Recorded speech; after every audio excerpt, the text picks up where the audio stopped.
my friends, this is Proof Weight Loss Surgery Works, and I'm your Sunday blogger, Rosemary. Welcome. Hugs, my friends. Okay, let's begin. Relationship with sugar. With sugar, like I say, sugar. Tell us how you manage it. What does it look like today? Well, let me just, I've got a lot of questions, so let me just go with the first one. Tell us how you manage it.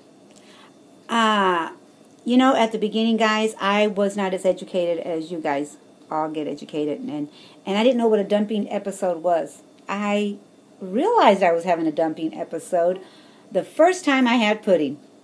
I had, it was my mushy stages, and I had pudding, and all of a sudden, it wasn't, well, maybe it was like maybe 10 minutes after I had eaten it, I began to have this sweat, literally sweat, at the back of my neck. Then I began to kind of shake and feel like my heart was racing. And then I felt like I was about to pass out. It was a dumping episode. And I remember that what had happened was, I think the sugars on that particular one, I wasn't sure I don't think my husband got me the sugar-free. I think he got me the low-fat, and it still had sugar in it. I think it was like above 10 grams of sugar. So anyway, to make a long story short, what I have learned throughout, my 10 years is that I will dump if I have a little over. Between 10 and 15 grams of sugar is my limit. And I might go 16 and just kind of barely, hit the dumping stage, And dumping means all kinds of things. I could go have diarrhea. Not happy about that. Well, sometimes I am. Sometimes I like cleaning out my system. I'll have the sweat in the back. I'll have the palpitation. I hate the palpitations and the shakiness. Oh my gosh. I got to go sit. And the best thing that happens to me after a dumping episode, or the way I can calm myself down, is to be on my right side in a dark room. That's the only cure I get. Okay? And drink lots of water, to flush it out. What does it look like today? I think I just explained that. What I do today is I read everything. Now, I am not talking about fruit sugars. I can have an apple, and, I have dumped on a banana before. I don't know what that situation was about, but anything like, I like apples and pears, and I do oranges, but I also know that oranges will put me over the, it just depends. You really just have to play with it. But our oranges over here are like this, guys. So I'll eat a half an orange. And they come right, they're on our tree. We just go out there and pick an orange, and they're this big. I'm not kidding. Even our lemons. I know you guys have seen me post those pictures before. And when we had peaches, oh my goodness. Awesome. How did you arrive at this point? Well, I just explained it. You just have to live through it and realize what is your limitation. Let me go back with the first, the name of this topic, relationship with sugar. If anything, I had a relationship with food. Food.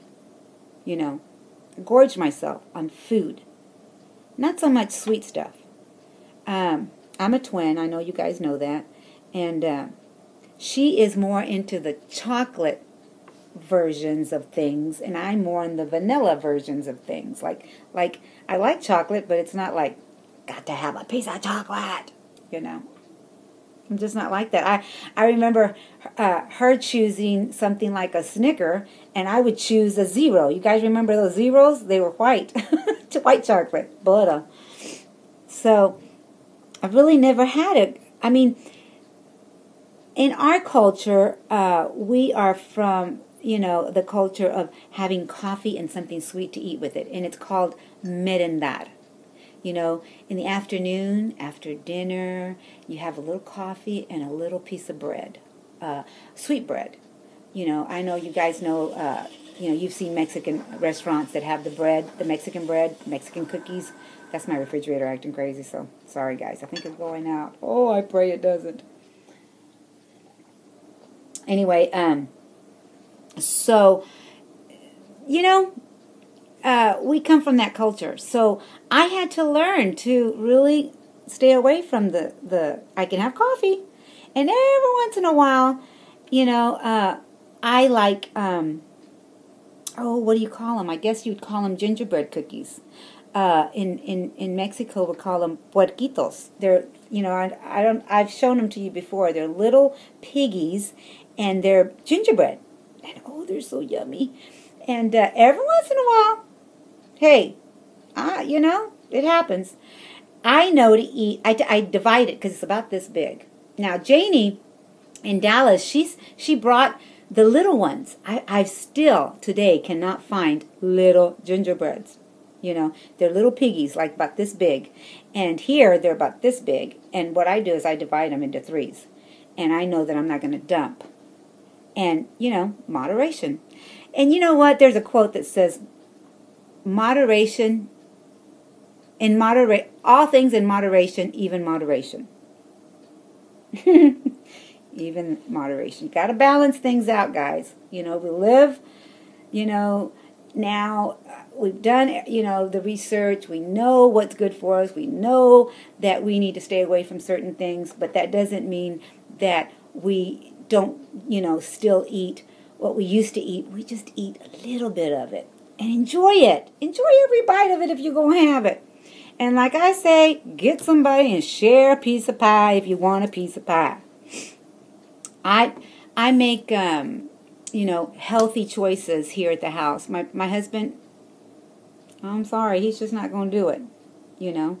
And there's times we, you know, for one thing, I don't like confrontations and I don't like arguing.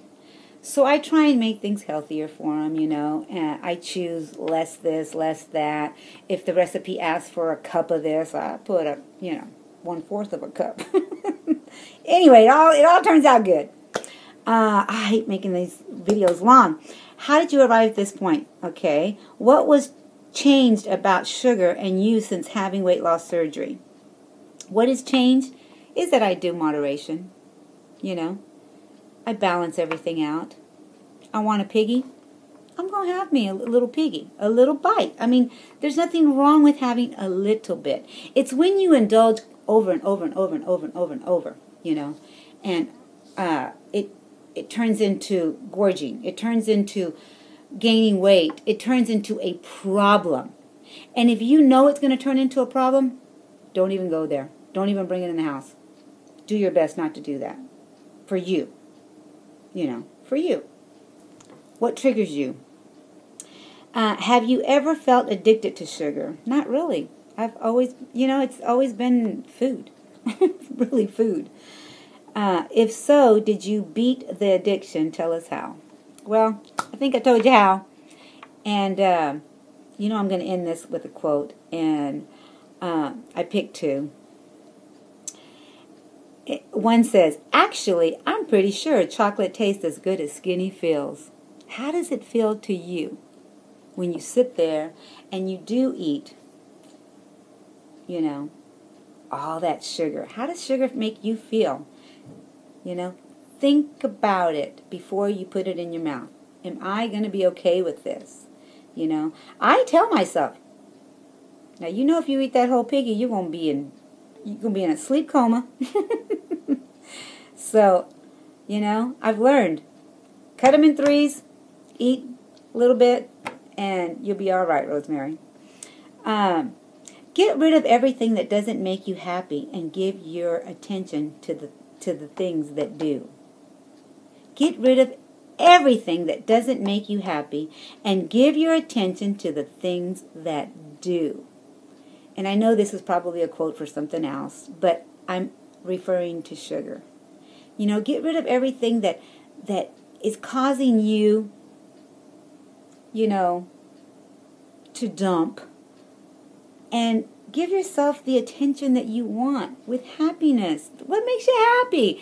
You know, if a piggy makes me happy and I'm going to eat 1/3 of it and it's going to make, you know, or yeah, 1/3 of it, I'm going to be happy with it. I don't need all of it all at one time. You know, I'll save the other 2 pieces for another 2 days. I know I'm all over the place, guys. I hope I made sense today. Let me know. And I'll see you when I see you. I love you guys. Go out and be the best you that you know how to be. And forget about the rest. Do you. I love you. And I'll see you next Sunday. Bye for now.